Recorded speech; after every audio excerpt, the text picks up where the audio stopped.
Good evening, everybody.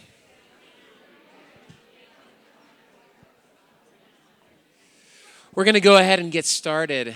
I'm John Depphaus. I'm the Senior Associate for Education and Formation here at All Saints. And on behalf of our Rector, Ed Bacon, I want to welcome all of you here tonight. Ed is actually home resting, trying to ward off this bug that has been going around. So he would really appreciate your prayers. It's really sad not to be here tonight, but clearly best to recover. So please remember our Rector, Ed Bacon, in your prayers tonight. For those of you who are visiting, a special welcome to you coming from outside of All Saints. I want to direct your attention. We have red welcome bags over on the white table over there where we have lots of information about All Saints, different ministries here, as well as speakers and presenters that are coming up.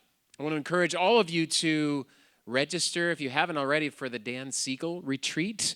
We've been talking about this new narrative, a new story, or new song here at All Saints, and we're looking at that through a lot of different lenses. And so Dan Siegel, as a neuroscientist and a psychiatrist, we're exploring ancient spiritual practices through the lens of modern science. So I hope that you will investigate that opportunity.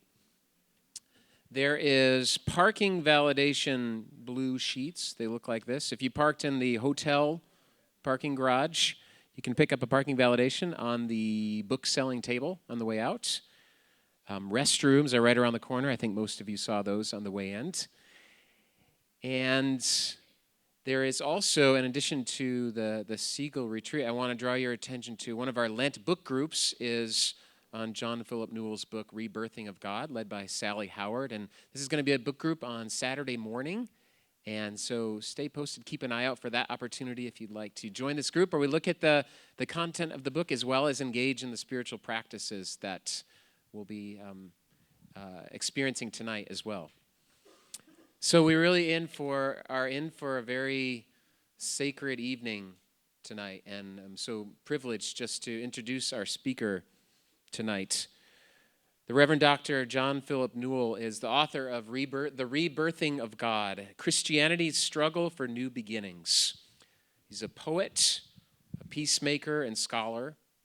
In 2007, he received the Contemplative Voices Award from the Shalem Institute in Washington, D.C. John Philip divides his time between Edinburgh with his family, where he does most of his writing, and the United States of America, where he teaches and preaches across the nation. Formerly warden of Iona Abbey in the Western Isles of Scotland, he is now companion theologian for the American Spirituality Center of Casa del Sol at Ghost Ranch in the high desert of New Mexico, where he and his wife spend their summers.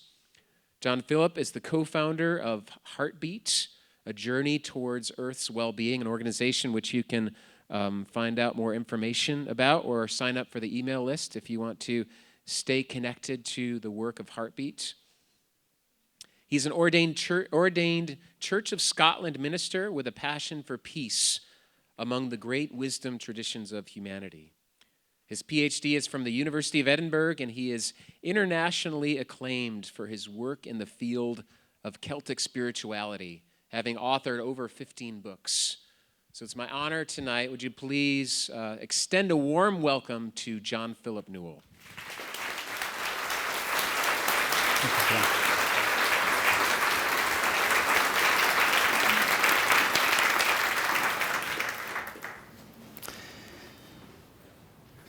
Good evening to you, and thank you, John, for the welcome. Very good to be back in Pasadena. Thank you for the gracious welcome, and very good of you to lay on some weather to make me feel so much at home. I don't know what I would have done with another day of sunshine.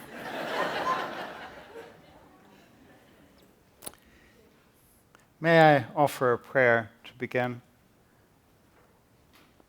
A prayer for clarity of heart.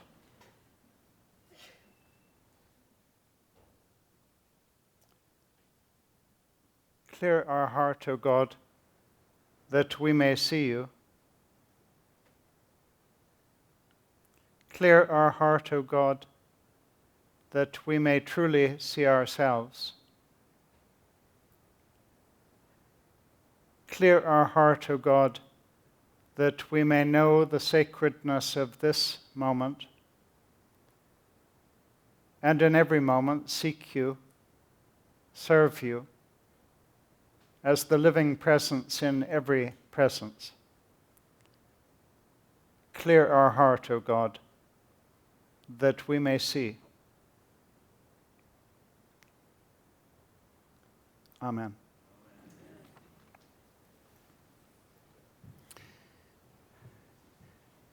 Words from the book of Psalms.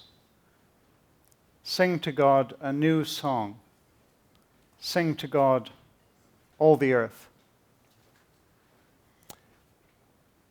We live at a new moment in time, and I believe we are being invited to sing a new song. Not a song that is separate from the earth, or in any sense above the earth, but a song that is of the earth, with the earth. A song that attempts to express the deepest yearnings of the human soul throughout the world. And I believe we're not here tonight for a bit of spiritual entertainment. I believe we gather essentially because we long for peace. Peace within ourselves, within our families and communities, peace between us as nations and as great religious traditions, peace as an earth community. So I'd like to begin tonight by us praying through chant form, a very simple chant together. This is a chant that I was taught very recently by the musician on Iona. 3 words, and on the first line of music, just 3 notes. So the words, first of all, are shalom, Hebrew for peace, as-salam, Arabic for source of peace, and la paz, Spanish for peace. So if I could sing a line and then ask you to repeat it back to me. Shalom, salam, la paz. Together. Shalom, salam, la paz. And if I could sing the second line. Shalom, salam, la paz. Shalom, salam, la paz. Now let's sing both of those lines together. Shalom, salam, la paz. Shalom, salam, la paz. Again. Shalom, salam, la paz. Shalom, salam, la paz. Great. And this can be sung as a round. So if I could lead this side into it, and after we get it going a couple of times, then I'll bring this side in, just staggered slightly behind this side. And then we'll just let it go for a while, allowing this song to give expression to the deep yearnings that are in us for new beginnings, and especially for peace. Shalom, salam, la paz. Shalom, salam, la paz. Shalom, salam, la paz. Shalom, salam, la paz. Shalom, salam, la paz. Shalom, salam, la paz. Shalom, salam, la paz. Shalom Asalam, la paz. Shalom Asalam, la paz. Shalom Asalam, la paz. Shalom Asalam, la paz. Shalom Asalam, la paz. Shalom Asalam, la paz. Shalom Asalam, la paz. Shalom Asalam, la paz. Shalom Asalam, la paz. Shalom Asalam, la paz. Shalom Asalam, la paz. Shalom Asalam, la paz. Shalom Asalam, la paz. Shalom Asalam, la paz. Shalom Asalam, la paz.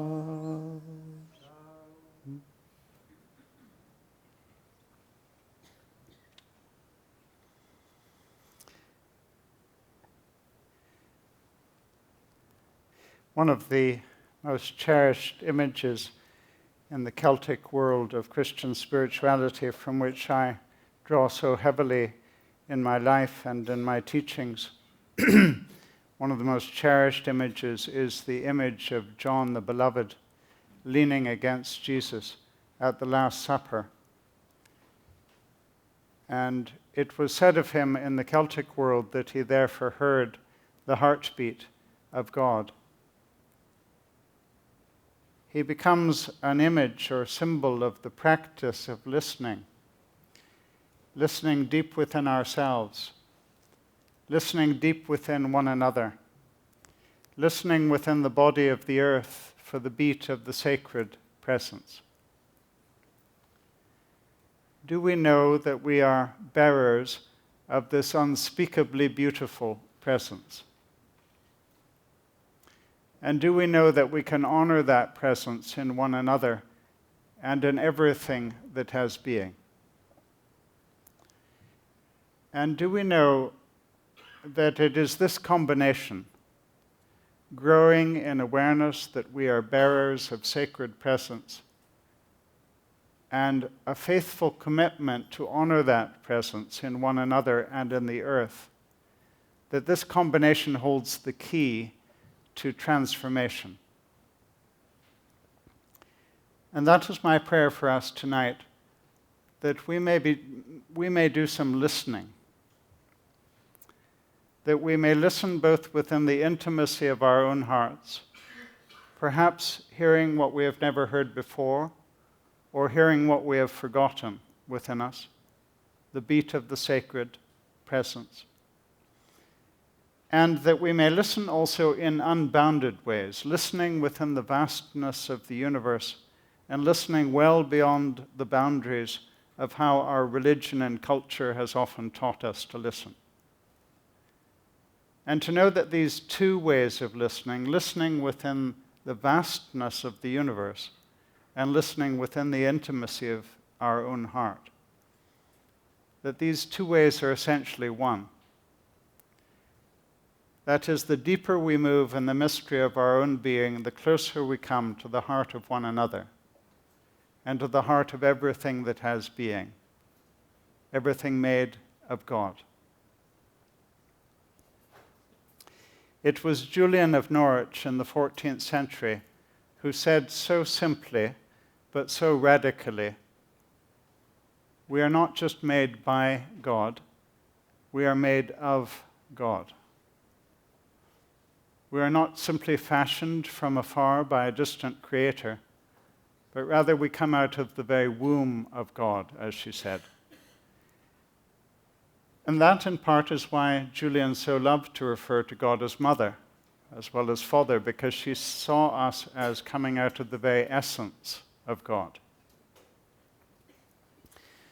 Now, what does it mean to say that we are made of God? In part, it is to say that the wisdom of God is deep within us. Pure gift, not of our own doing, it's our birthright. And that wisdom of God is deeper in us than any of the ignorance that we have done or become. It is to say that the creativity of God is at the very core of our being. Something of the essence of the creativity that is at the heart of the expanding universe, that is forever unfolding and forever looking for its new form and new manifestation. Something of that essence of creativity is deep within us. Deeper than any barrenness in our lives or relationships, deeper than any apparent dead endings in our world. This capacity to give birth to what has never happened before. And above all else, it is to say, as Julian does, that the love longings, as she calls them, are deep within the mystery of our being. The yearnings for oneness, the holy desire for union. These are at the very core of our being, made of God, made in the image and likeness of God.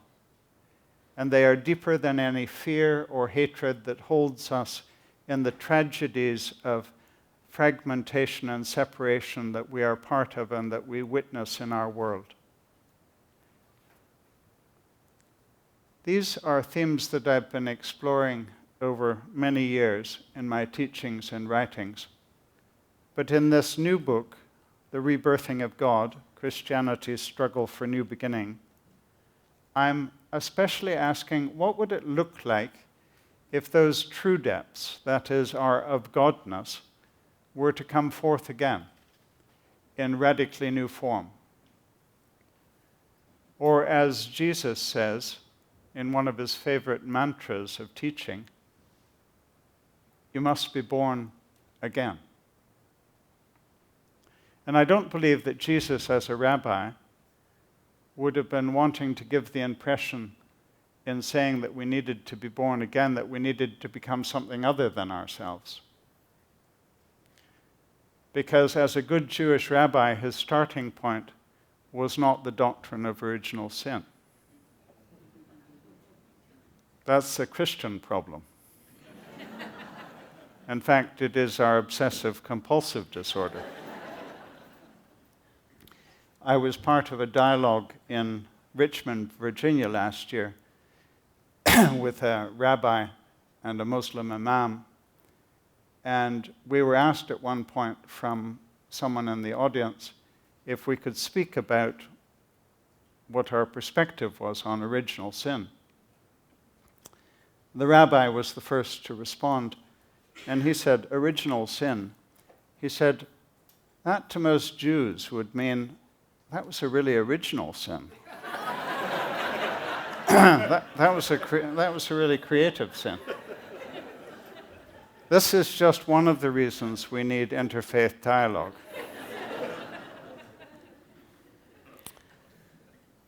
So when Jesus uses the term, we need to be born again, I believe he's speaking as a Jew and a good Jewish rabbi would always be doing. And that is talking about our sacred depth coming forth again in radically new form. And I'm asking this question not just individually, I'm certainly inviting us to reflect on this personally, but I'm also asking, what would it look like if our true depths were to come forth again in and through our Christian household, so that we might again truly be bearers of blessing in our world. So the book looks at the major features of that rebirthing, and this is not just a theoretical outlining of what a rebirthing might look like.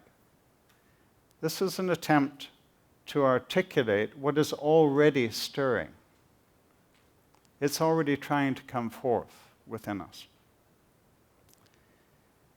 I was in Dublin, Ireland, not too long ago, and celebrating the publication of the book in Ireland. And there was a midwife at the book launch and some other women who were quite fascinated and wanting to talk about the birthing image in particular. And this one woman who was a midwife said, "Now the God that we have been taught about in so much of our Christian inheritance is really quite a small God, quite domesticated." And she said, the God that's trying to be born from within us, she said, is a cosmic God. So she said, so this is going to call for some real stretching. Now, you women present who know about the birth process know about this stretching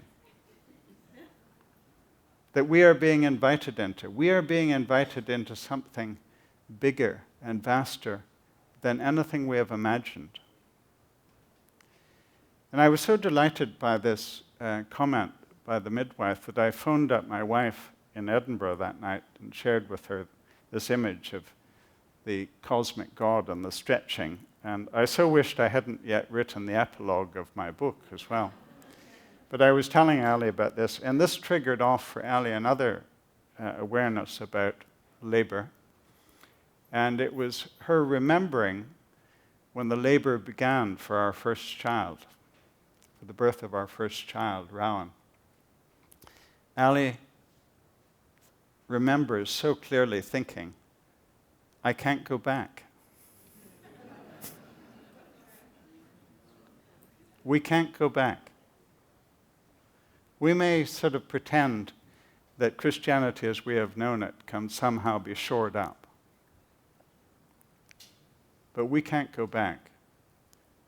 These yearnings for something much greater than we have known are well underway.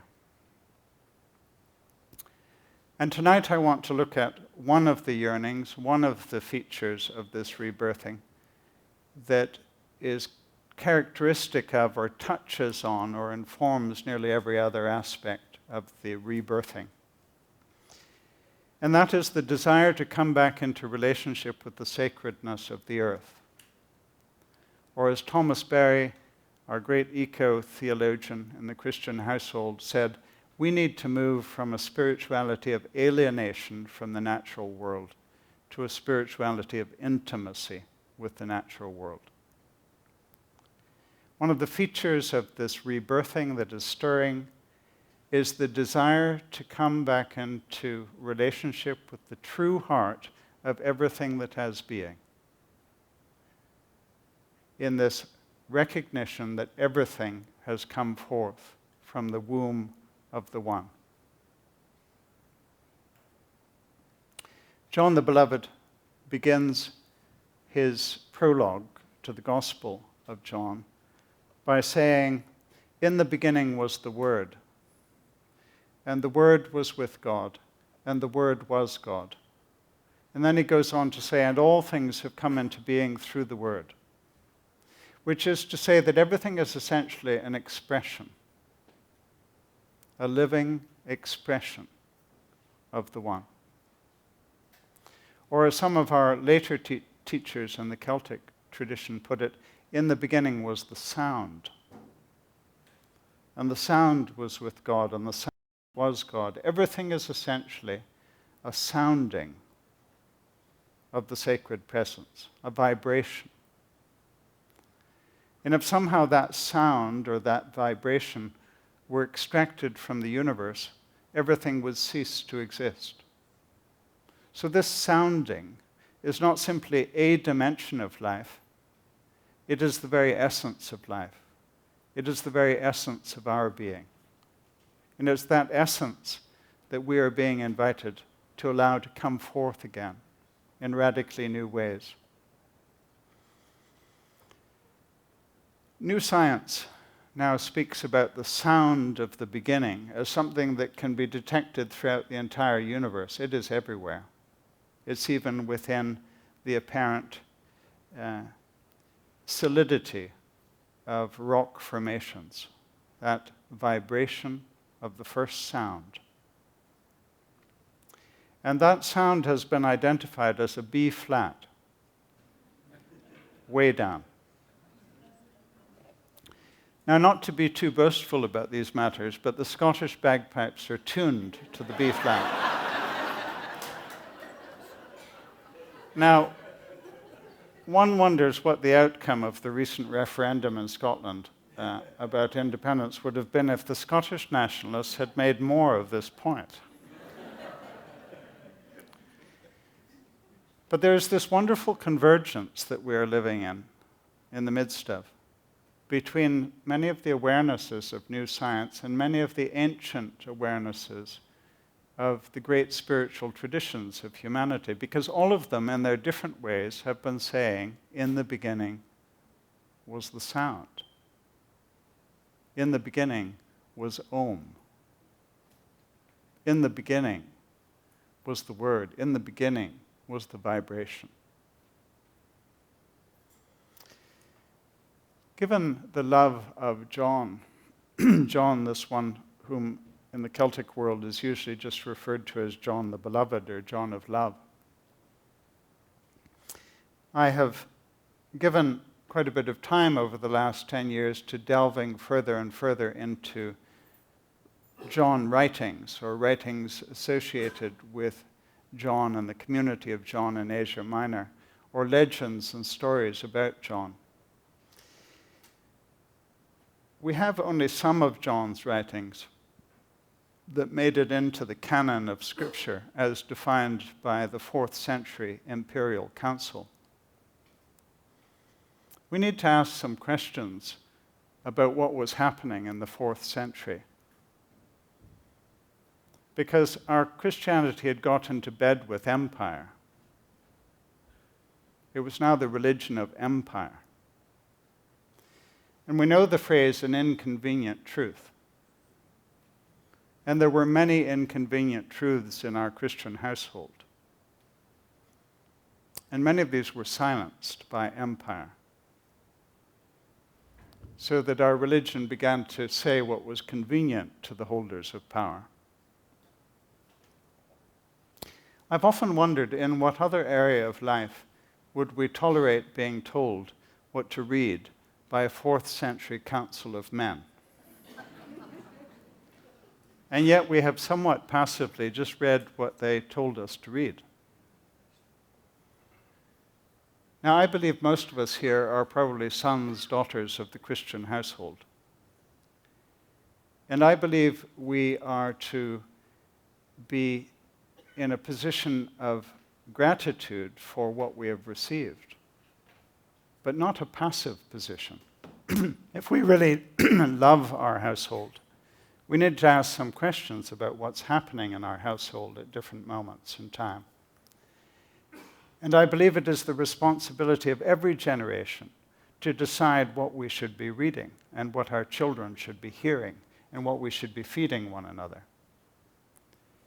And the primary determining point in what we should be hearing and reading together should be whether it is nurturing this holy desire that is in us for oneness, this holy desire within us to be part of peacemaking, to be part of the harmony of everything that has come forth from the womb of God.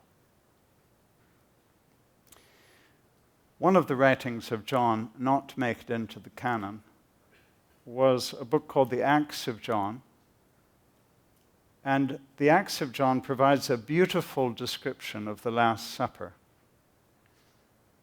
in which Jesus at one point invites the disciples to form a circle. And they begin a Hebrew circle dance together. Now, even the fact that they form a circle is such an enormous relief, rather than the straight lines of empire, the straight pews of empire, in which truth will be dispensed from above. Rather than the deep knowing that it is in the circle of relationship that new truths are trying to come up. The well of truth is living. It's infinite. It's trying to offer us what we've never seen before, what we've never known. In the circle of this relationship tonight, there are some truths trying to come up.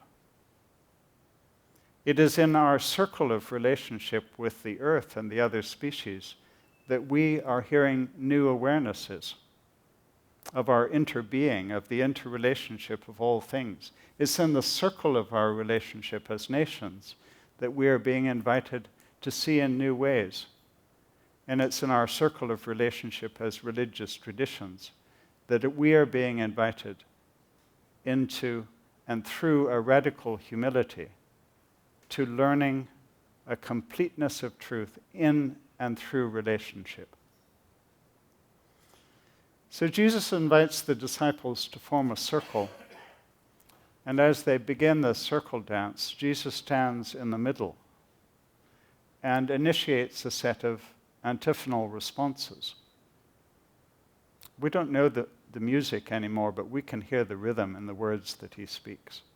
And it's likely that the community of John would reenact this dance on their day of gathering. But one of the phrases that Jesus uses is to say the whole universe takes part in the dance. The whole universe takes part in the dance. These words that beautifully speak of Jesus as the one who comes to lead us back into relationship with all things.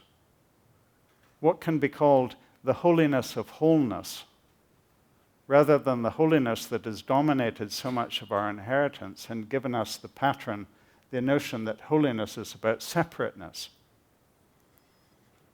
Rather than holiness being seen as the yearning, deep yearning and practice of moving in relationship with what is deepest in everything that has being, the sacred image of God. These two words, holy and whole, come from the same root in English. They come from the Middle English word hail, health. So much of our inherited Christology is of Christ coming almost to airlift us out of relationship with the earth, or airlift us out of relationship with what is deepest in the wisdom traditions of other people, other religions.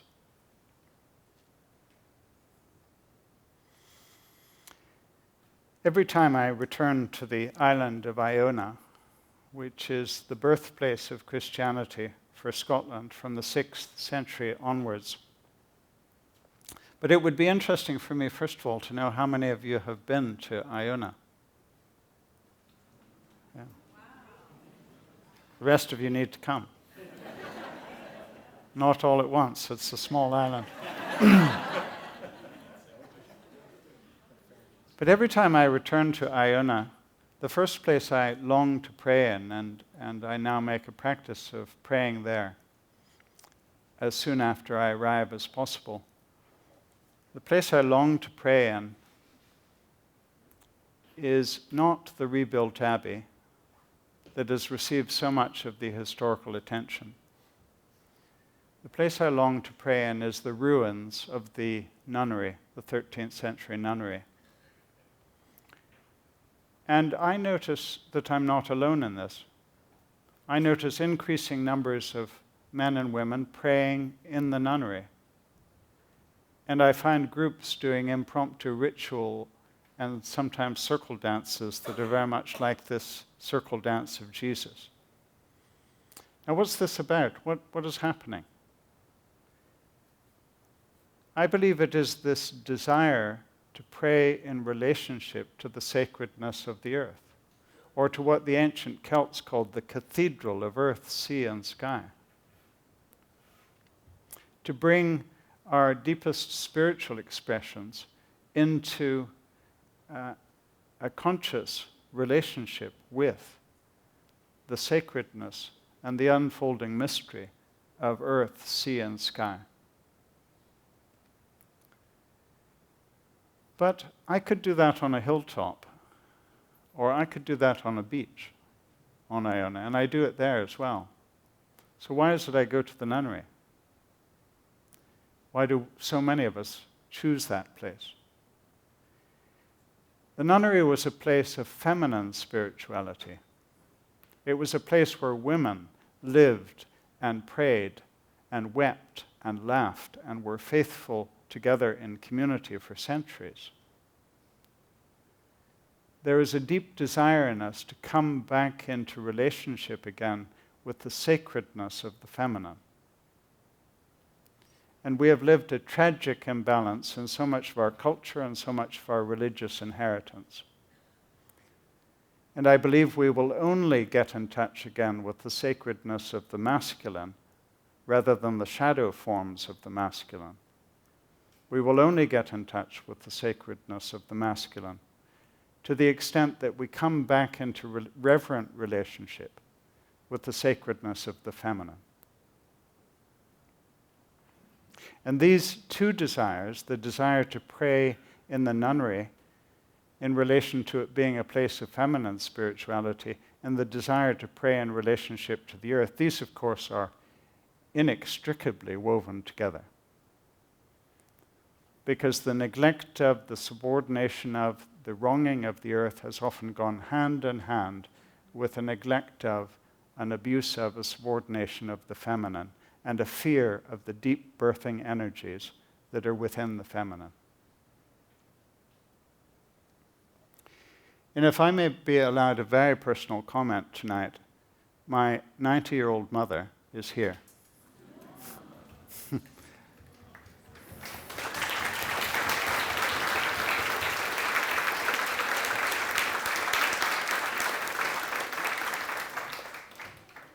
And I regard my mother's feminine spirituality as deep in my heart and deep in my formation. So this yearning to come back into relationship with the earth and to come back into relationship with the feminine are some of the characteristics of what's trying to be born from within us.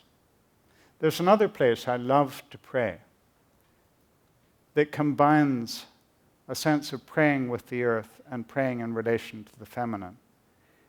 And that place is New Harmony, Indiana.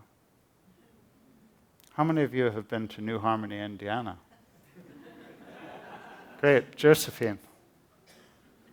This is a hidden away treasure in this land. Over 50 years ago, well in advance of the earth awareness of today, a very beautiful, wise woman, Jane Owen, who died a few years ago at the age of 96.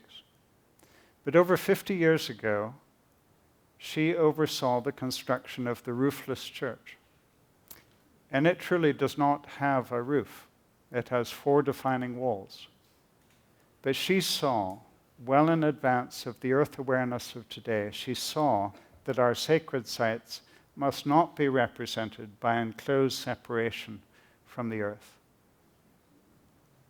And right at the heart of the roofless church is a sculpture by the Jewish artist Jacques Lipchitz, who was a Jewish artist from France who escaped from Nazi-occupied France, ended up in New York, met Paul Tillich, and through Paul Tillich met Jane Owen. This sculpture is called the descent of the Spirit. It is of a spirit descending in the form of a dove onto an abstract divine feminine form, which is opening to give birth. Now, Lipschitz, at one level, is pointing to the Jesus story, conceived by the Spirit in the womb of Mary. But at another level, he is pointing to the universe story, that everything is conceived by the Spirit in the womb of the cosmos. Everything that is born is sacred because it comes from the very womb of the Holy One. Now, we have a phrase that is used every week in the Christian household. Maybe it's used every day in different parts of the world. The phrase is of Jesus as the only begotten Son of God.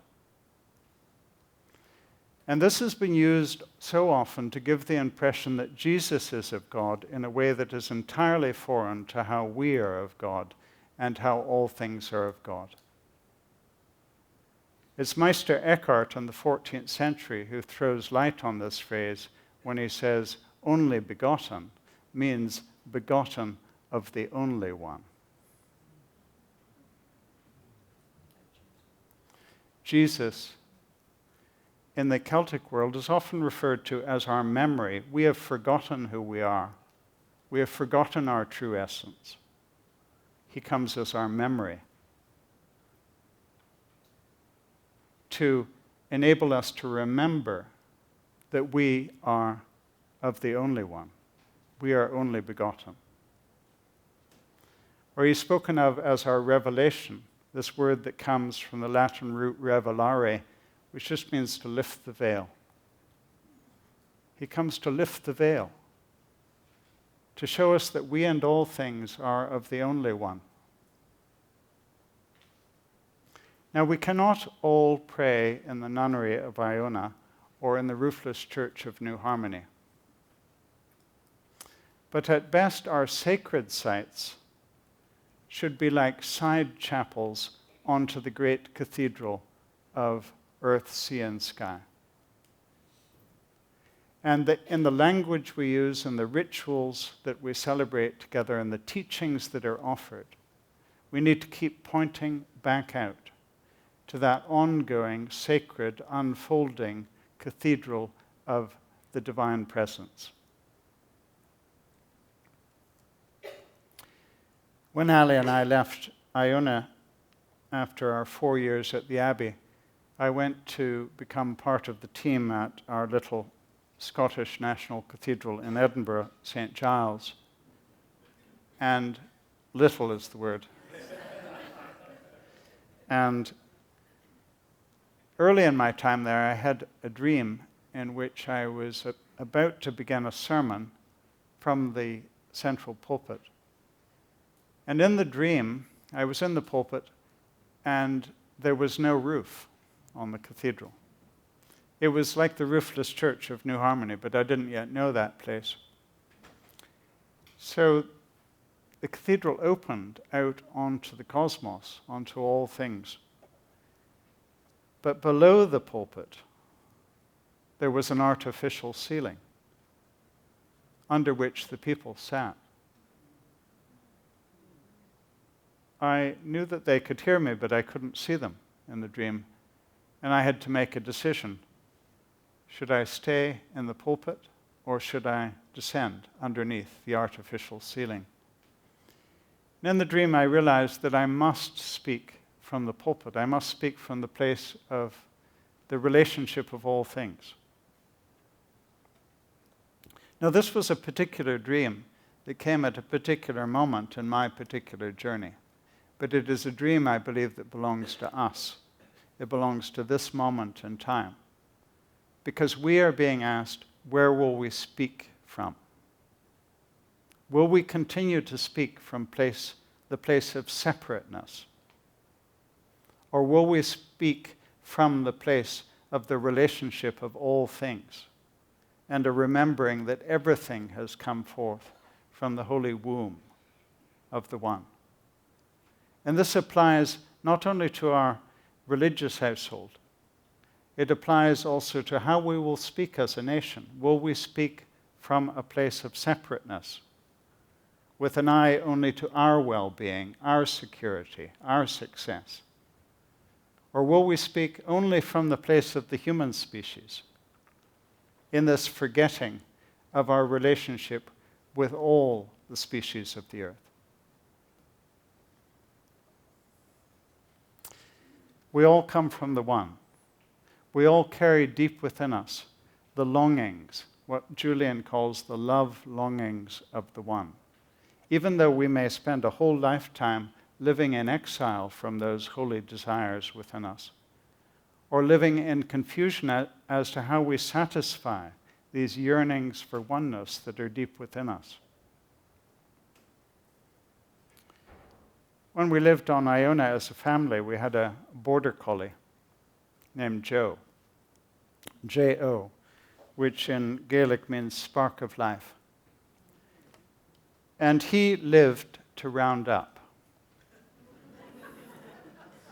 I mean, the instinct for oneness is in all things, but it has been particularly developed in the border collie. And he lived especially for Pilgrimage Day on Iona, because on Pilgrimage Day he got to round up over 100 people all day. And when we would get out to the Atlantic side of the island where the heather is very thick underneath, Joe would be rounding us up, and he would look almost berserk with ecstasy. And when I think of ecstasy, or when I think of true happiness, I often think of Joe, because he was living according to his deepest instinct. That is true ecstasy, true happiness. And yet we have lived the delusion of thinking that we can be ecstatic, happy, just by looking after ourselves. The delusion of thinking that our family can be ecstatic, happy, just by looking after our family and ignoring the health and the education of the family down the road.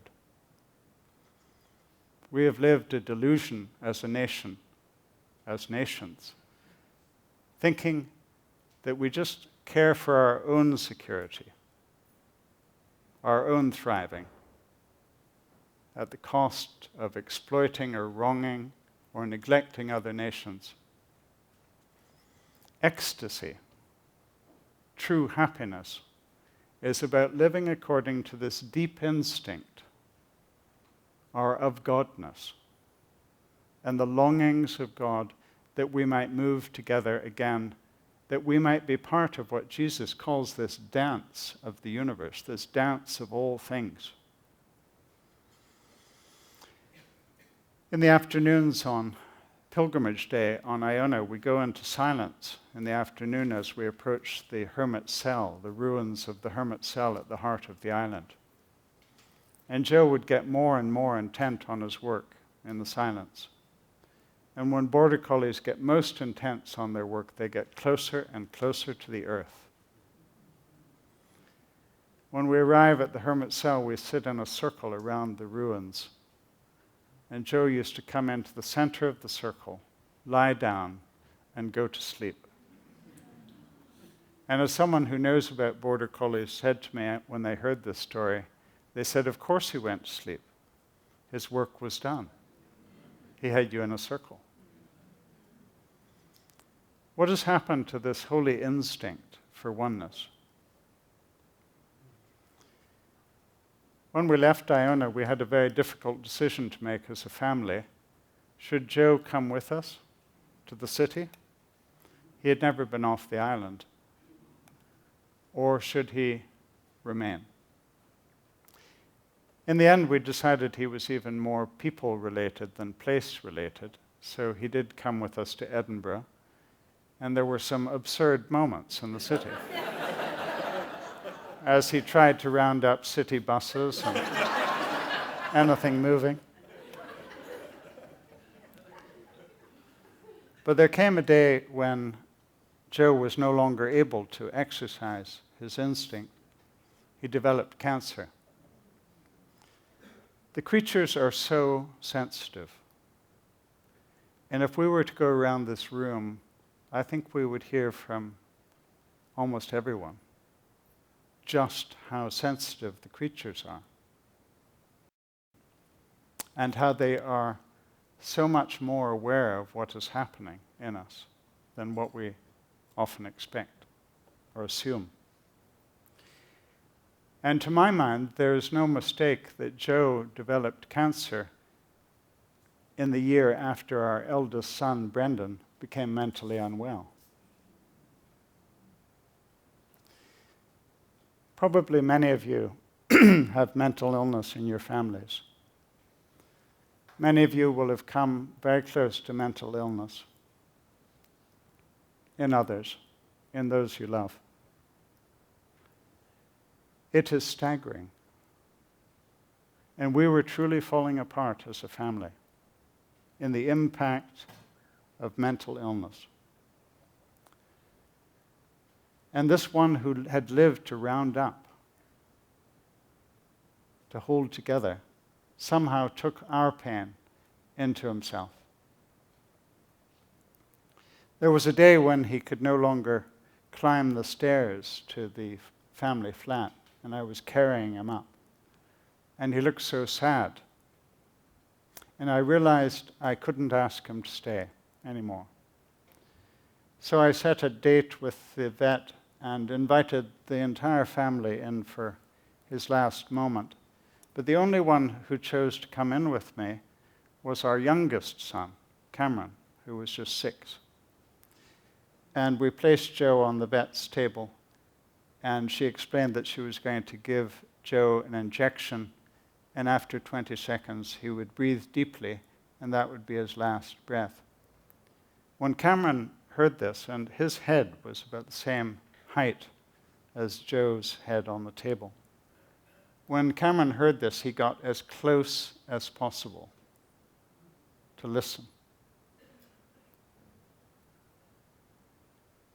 When I think of presence, I often think of that moment. Cameron was just totally present. Is there something greater that we can offer one another than our total presence?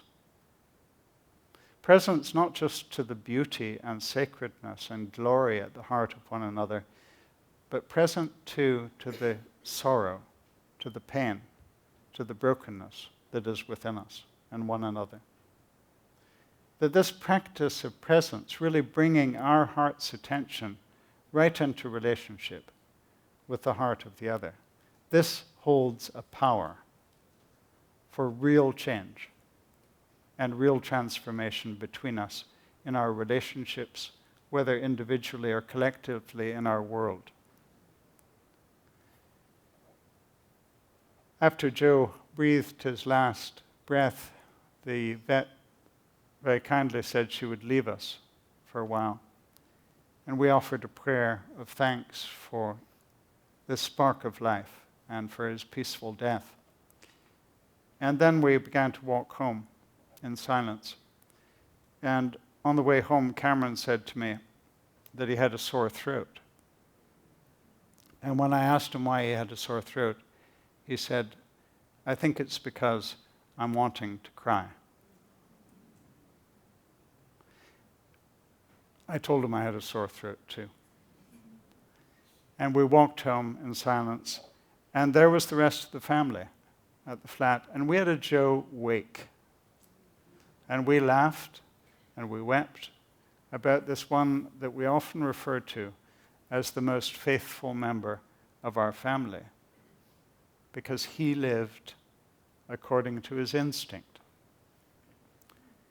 And it's this instinct, this holy instinct for oneness that is deep within us, that we are being invited to be true to. And we're being invited to allow that to come forth again in radically new ways. I'd like to look at 2 teachers in this stream of spirituality that we now refer to as Celtic spirituality. This is a modern term, but we use it to refer to an ancient stream of spirituality that is very distinct from a lot of our Mediterranean and imperial Christian inheritance. So the first teacher is from the 2nd century, Irenaeus of Lyon, Irenaeus. He emerges in the Celtic territory of Gaul, ancient France. And Irenaeus' teacher was Polycarp, and Polycarp's teacher was John the Beloved. So only one teacher separates these two. And in Irenaeus, we hear all of John the Beloved's favorite themes, especially the themes from the prologue. In the beginning was the Word, and the Word was with God, and the Word was God, and all things have come into being through the Word. Everything is essentially an expression of God. Irenaeus, even in the 2nd century, is concerned about the development of a doctrine that eventually, in the 4th century, when Christianity gets in bed with empire, in the 4th century, this doctrine is articulated as orthodoxy. And it's the doctrine called creation ex nihilo, creation out of nothing, in which it began to be taught that God fashioned the universe out of nothing. Irenaeus says, like all of the great teachers in this stream, creation doesn't come out of nothing. It comes out of the womb of God. It comes out of the essence of God. Irenaeus uses the word, all things come out of the substance of God. Now, it was a convenient truth in the 4th century for the imperial church to begin to teach that everything was fashioned by God out of nothing. Because essentially what that doctrine does is neutralize matter. It is not in and by itself sacred. Whereas what Irenaeus was teaching, to say that all things come out of the womb of God or the substance of God, it is to say this stuff is holy. And how we handle one another in relationship is a holy matter. And how we handle the matter of the body of the earth is a holy matter. And how we handle the holy sovereignty of another nation is holy. So if everything is sacred, then what is the role of Christ? And that's one of the questions that the Celtic tradition certainly keeps receiving. Our doctrine of original sin in the Western world is so central that if you take that one out, the whole edifice of our Western Christian theology collapses. Everything else is built around this starting point of original sin. And Christ's work is seen as coming in relation to that. So if everything is sacred, then what is the role of Christ? Irenaeus speaks of Christ as the recapitulation of the word or of the sound that is at the heart of all things. So Christ is not a new word. He is the recapitulation of the first word or the deepest word, the creating word from which everything comes into being.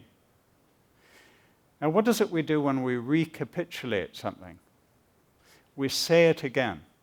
We utter afresh what needs to be clarified, what's needing to come forth again clearly into our awareness and consciousness. So Irenaeus is inviting us also to realize that as we grow into the maturity of our Christhood, we are being invited to resound or to resound with the deepest note within all things. Rather than seeing Christ as somehow contrary to what is deepest in all things, he comes as the resounding to liberate, to free again the sound that is at the very heart of everything that has being. The other teacher I invite us to look at briefly is from much later in this French Celtic stream, from the 20th century, Pierre Teilhard de Chardin, who was a Jesuit priest, a scientist, a mystic. So he emerges in what is like a re-articulation or a resurrection of some of these ancient Gallic themes. He begins to say, early in the 20th century, he says that the heart of matter is the heart of God. The deeper we move in anything that has being, the closer we come to the divine brilliance. He says what the Incarnation teaches us to see is that we can be saved only by becoming one with the earth. That's the whole movement of the Incarnation. It's the oneness of heaven and earth, the oneness of the divine and the human, the oneness of spirit and matter. And yet we've taken this doctrine and said it applies to one. It applies to our brother Jesus 2,000 years ago. Instead of seeing Jesus as our memory, our revelation, this one who comes to lift the veil, to show us the deepest truth that everything comes from the sacredness. Now, Teilhard, in 1926, was silenced by the Vatican. He was prevented from teaching or from writing because what he was teaching was inconvenient.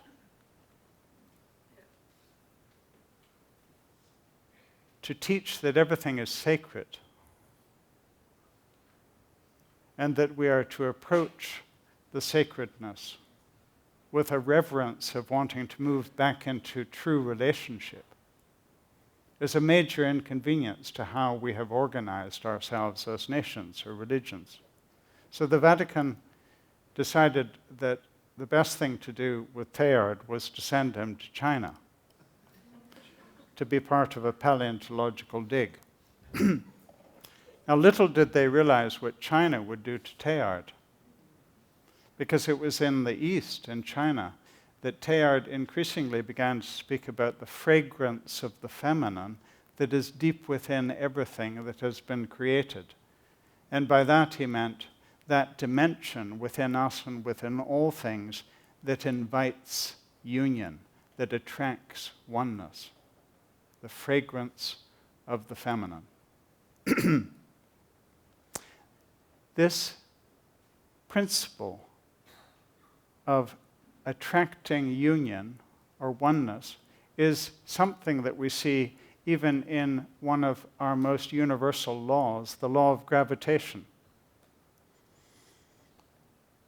At one level, every atom in the universe yearns to remain in relationship with every other atom. Science describes this. It doesn't claim to understand it. The new cosmologist Brian Swimme calls this the urge to merge. The Earth has been revolving around the sun for 4.5 billion years.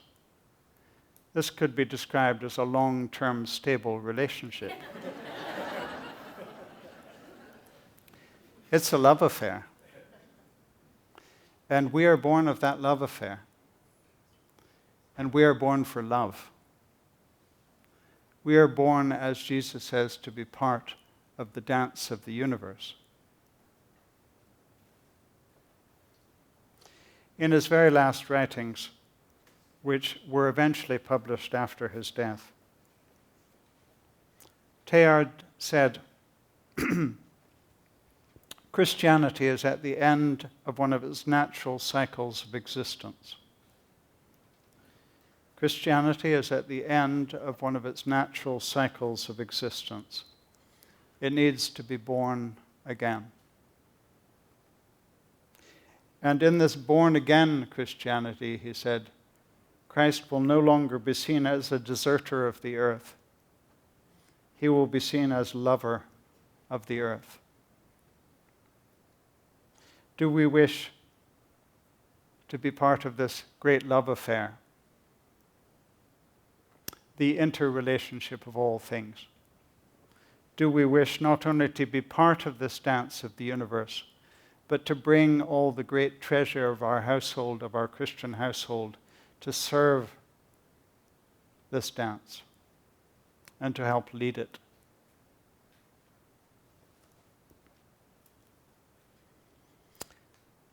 As a way of transitioning now from time of presentation to some time of reflection, I invite us into a chant, this time a recorded chant, but I invite you to join the chant as soon as you become familiar with it. This is from a chant of meditative, a CD of meditative chants that I produced with some Scottish musicians. It's called Chanting for Peace, in which we use words from the Quran, words from the Hebrew Scriptures, and words from the teachings of Jesus, especially to pray for peace. The chant that we're going to use tonight is based on words from the Quran. In English, the words are, "Whichever way you turn, there is the face of God." Whichever way you turn, there is the face of God. And you'll hear an Arabic descant running through it, and what you'll be hearing are the words Ya Basir, which is the face of God everywhere.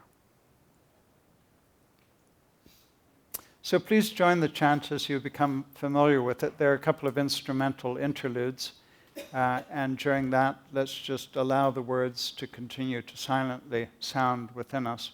And then as the lyrics come back in, please join the chant. At the end of the chant, let's just allow a minute of silence. And I invite us during this singing of the chant and during the silence just to be aware of what's been stirring in us. Not so much to think about these themes, but just be attentive to what's trying to come up in our consciousness. And then there'll be some opportunity to hear from one another.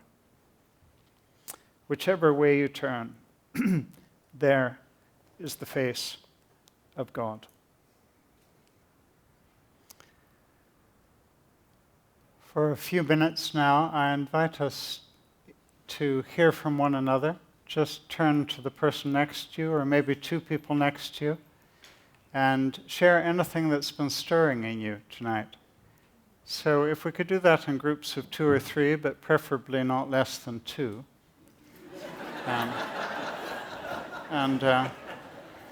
If you could keep half an eye up here as you're sharing, and when you see me raising my hand, if you could raise your hand and bring to a close what you're sharing, and then we'll form back into the full group for some final opportunity if anyone wants to bring a sharing or a word or perhaps a question back into the full group.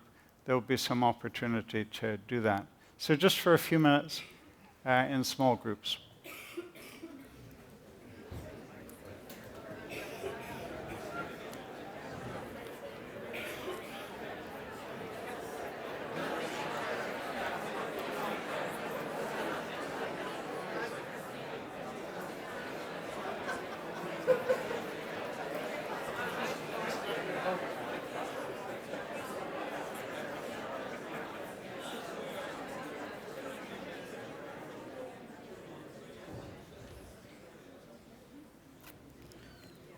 Thank you. Now we have a few runners here with microphones to bring to you. But if you'd like to share anything with the entire company, an observation, perhaps a question. Here's one down here. Yeah, an observation. I don't know if I'll need the microphone or not. I was here yesterday to hear David Portman to respond to him as well. And there are some similarities between what you're talking about and what he talked about yesterday, especially if we are going to be reborn as a nation and as a world. Going to the future, we also have to connect with the spiritual traditions of the indigenous peoples of the world. And I was a little bit bothered at the beginning. I was wondering what was bothering me. And I think it finally crystallized when you asked how many people have been to Iona. And I want to see again how many people have been to Iona. And like to ask, how many of you have been to a Tongva holy place? Yeah, I thought so. See, I think that we're so close to indigenous holy places here, and we have destroyed so many of them, that I believe that if we're going to be rebirthing ourselves, and through that to rebirth God, as you want us to do, and as I believe God wants us to do, we really have to make peace with the genocidal beginnings of the nation. I mentioned yesterday a book entitled An Indigenous People's History of the United States. And it's a devastating, scathing critique of the way in which we have proceeded here. And I believe that, I said yesterday, we need a Truth and Reconciliation Commission here so that we can indeed then be empowered to go into the future, which you rightly call us to. And I believe that Teilhard de Chardin and several of the people you have mentioned, not necessarily Irenaeus of Lyon, but I'm with you with Teilhard. Thank you. Thank you very much. Back on the far wall. I'm not sure I need a microphone. We'll bring one to you anyway.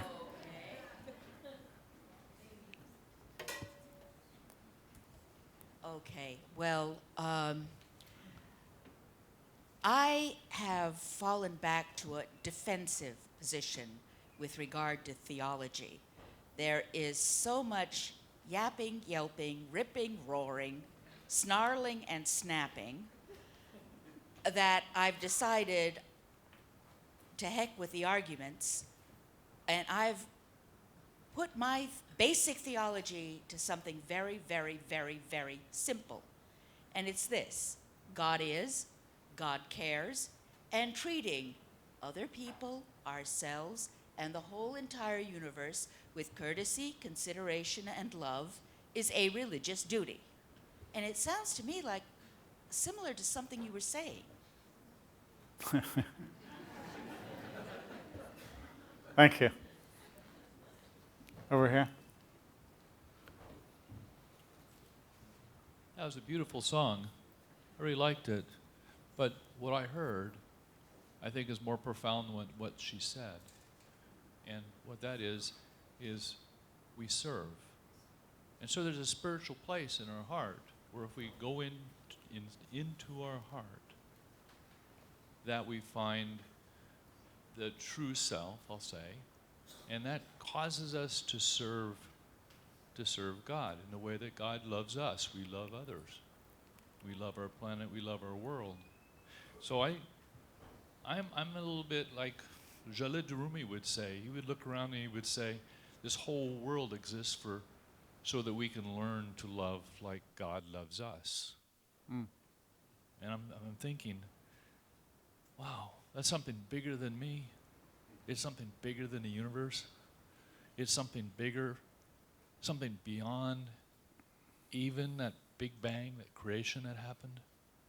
It's God. I just like to share that. Thank you.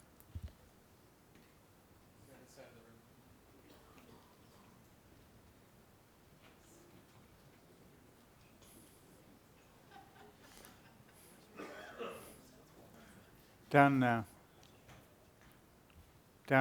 below here as well. Right. Go ahead.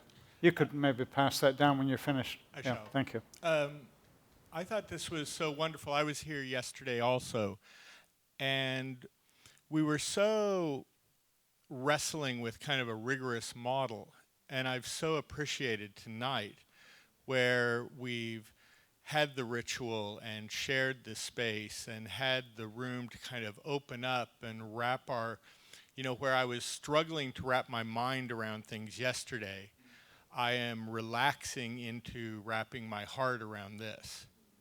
And it's been really wonderful to see the two in juxtaposition against one another. And thank you very much.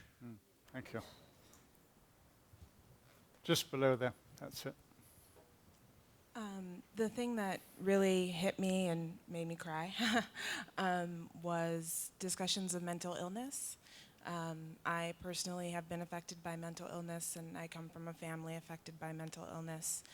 And it's been really important to me to be able to see all of that as a part of my relationship with God. And that's what I wanted to share. Thank you. Thank you. Yeah, this side of the room, my goodness. Hi. I loved what you were saying about people worshiping and celebrating at the in the ruins of the abbey.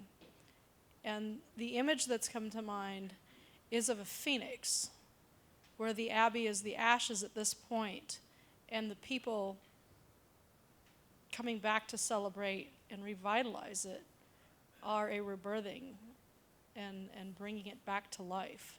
And of course, the phoenix is a mystical animal, which is totally apropos to this conversation. And that is the basic nature of not only nature, but God, is that which is undefinable. If you can truly articulate it, you've kind of missed the point. Thank you. Thank you. I've been trying to One more. Yeah, thanks. retell the stories for myself. Growing up in the Baptist faith, the stories I learned don't fit anymore. And the one that has brought joy and hope for me is the original sin story that Adam and Eve were kicked out of the garden. But what works for me now is not for the reason we had traditionally had, but because they looked outside themselves for what was already within themselves. And is our failure over and over again today that we do the same thing for our wholeness, for our joy, for our pleasure. It is looking outside of ourselves that has us back in that trap and kicked out of the garden all over again. Thank you. Thank you. At gatherings such as this, one of the questions that emerges again and again is, well, what do we do with this? How do we carry it forward? If we sense that we're being invited into a new birthing in our life individually or in our communities or as a Christian household or as an earth community today, how do we do this? And many of us at this moment in time, I think, can be described as having quite a lonely journey. Often not having communities that feed us in relation to this yearning, or not knowing who are the people with whom we can take it forward. So that has led to the creation of a little foundation called Heartbeat, a journey towards Earth's healing. Thank you all for coming. John Philip will be available to sign books, so please feel free to pass by the book table and come through to greet and have him sign your book.